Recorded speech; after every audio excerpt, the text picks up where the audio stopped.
अचानक से संगीता कहती है, हे भगवान, इतनी जरूरी बात मैं कैसे भूल गई।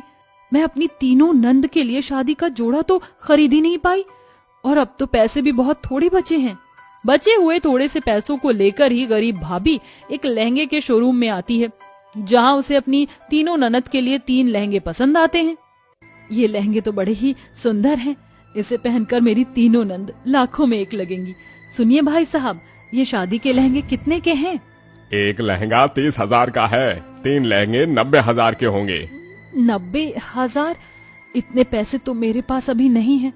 देखिए भाई साहब, कल मेरी तीनों नंद की शादी है और मुझे ये शादी का जोड़ा खरीदना है ताकि मैं उन्हें थोड़ी खुशी दे सकूं। बड़ी उम्मीद से मैं यहाँ आई हूँ। मैं एक दर्जी हूँ, ये लहंगे मुझे थोड़े सस्ते में दे दीजिए, बदले में मैं आपकी दुकान के लिए कपड़े सिल दूंगी। ये सुनकर खड़ूस घमंडी दुकानदार संगीता को धक्के मार कर वहाँ से बाहर निकालते हुए कहता है, ये फुटपाथ का चलता फिरता ठेला नहीं है, हाई फाई शोरूम है। इतना महंगा लहंगा खरीदने की तेरी औकात नहीं, भाग यहाँ से। इतनी जिल्लत झेलने के बाद संगीता रोते हुए एक बाजार में आ जाती है, जहाँ पर बैठकर कुछ गरीब व्यापारी कपड़ों के टुकड़े बेच रहे होते हैं। 50 रुपए मीटर, 50 रुपए मीटर। लहंगे का मखमली कपड़ा, गोटा मोती, 50 रुपए मीटर, 50 रुपए मीटर।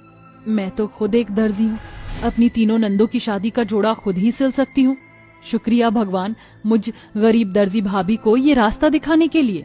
लहंगा बनाने का सामान लेकर गरीब भाभी घर आ जाती है और रात भर जाग कर अपनी तीनों नंद के लिए आंखें गड़ाकर शादी का जोड़ा तैयार करती है, जिस वजह से उसका हाथ कई जगह जख्मी भी हो जाता है। शादी की सुबह संगीता तीनों नंद को लहंगा देते हुए कहती है, राधा, नीलम, गौरी, ये लो तुम्हारी गरीब दर्जी भाभी की तरफ से तुम तीनों की शादी का जोड़ा। अरे वाह संगीता भाभी, ये शादी का जोड़ा तो बड़ा ही सुंदर है। हाँ भाभी, ये लहंगा तो बड़ा ही महंगा लगता है। भाभी, आपने पहले ही हमारी शादी में इतना खर्चा किया है। गौरी, ये लहंगा मैंने खरीदा नहीं, बल्कि तुम तीनों की शादी का ये जोड़ा मैंने अपने हाथों से सिला है।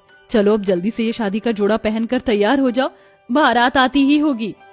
आखिर में वो गरीब दर्जी भाभी अपने हाथों से सिले हुए शादी के जोड़े में अपने तीनों नंद को मंडप में लाकर बिठा देती है, जहां उनकी शादियां सुमित्रा के तीनों बेटों से हो जाती हैं।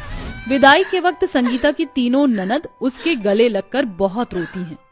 भाभी शुक्रिया, आपने हम तीनों का माँ से भी ज्यादा ख्याल रखा और आज हमारी शादियां भी की। अपना और भैया का ख्याल रखना भाभी। तुम भी अपना ख्याल रखना, भगवान तुम तीनों को हर खुशी दे। जाओ मेरी प्यारी ननद।